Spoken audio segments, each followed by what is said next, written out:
Liwanag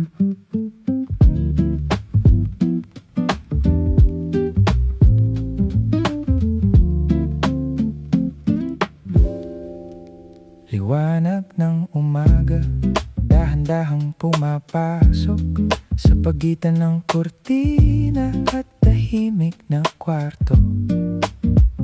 Kape sa tasa, may usok na paikot, at balita'y sumasabay sa bawat pintig ng oras.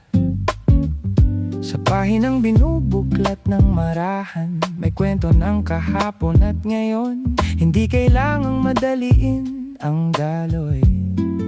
May ritmo ang mundo, parang lumang tugtugin. Sa pagpapatuloy ng diskurso sa governance, may pagdinig ukol sa digital security systems. Pinangunahan ng mga ahensya ng gobyerno upang palakasin ang proteksyon ng data ng mamamayan. Kasama ang private sector sa usapan upang tiyakin ang maayos na implementasyon. Sa panahon ng online transactions at records, mas nagiging mahalaga ang seguridad ng impormasyon. Hindi man ito laging napapansin sa araw-araw na paggamit ng teknolohiya, ngunit sa bawat protektadong sistema nandoon ang tiwala ng mamamayan. Kape at balita, marahang umaagos sa bawat sip. Kwento'y lumalagos, walang sigaw, walang ingay, tahimik lang inuunawa ang buhay.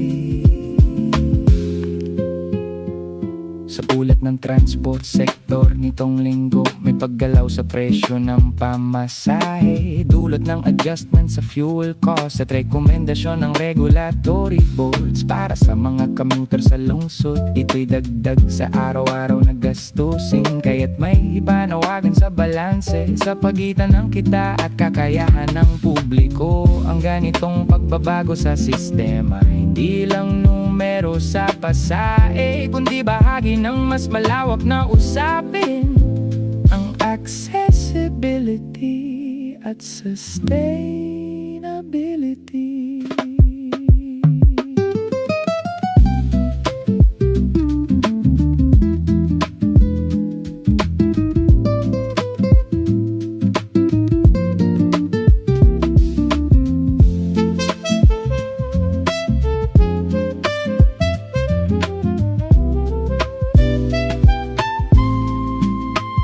Sa paglapit ng mga araw ng Semana Santa, mas ramdam ang paghindo ng ilan.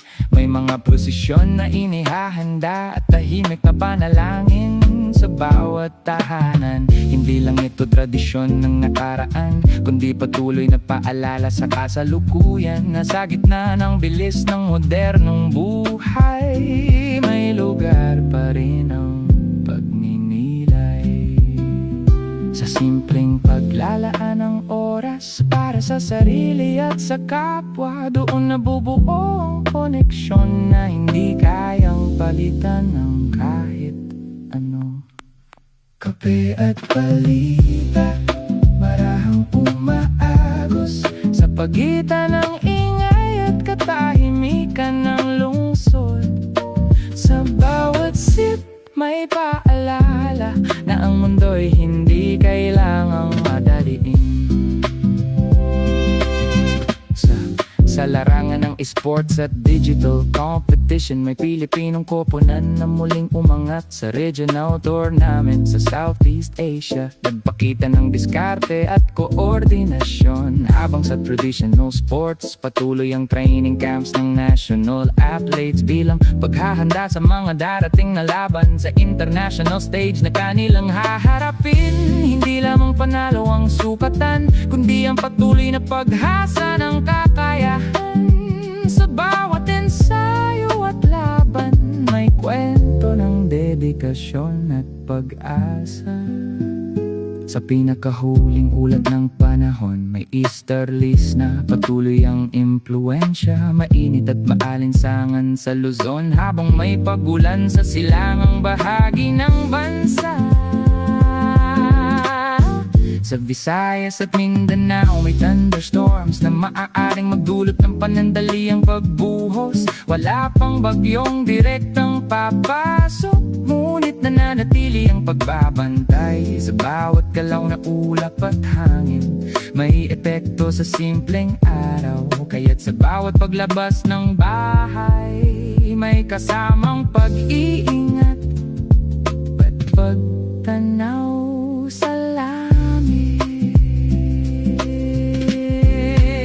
sa gabing nagdaan, muling umikot ang bola sa tahimik na studio ng Pag-asa. Sa bawat numerong lumitaw sa ilaw, may kwento ng pangarap na nabuo. 6, 13, 20, 25, 32, 41. Mga bilang na sandaling maging mahalaga. May ilan na napangiti sa resulta, at may ilan na muling maghihintay. Sa simpleng sandali ng pagtaya, may paalala ng pag-asa na hindi nawawala, na kahit sa gitna ng realidad, may puwang pa rin ang pangarap. Unti-unting nauubos ang init ng tasa, habang ang araw ay ganap ng sumisikat. Ang balita'y nananatili sa pahina, ngunit ang diwa'y dala sa bawat hakbang. Kape at balita sa isang payapang umaga, dahan-dahang inuunawa. Sa bawat kwento at bawat sip, buhay ay nagpapatuloy.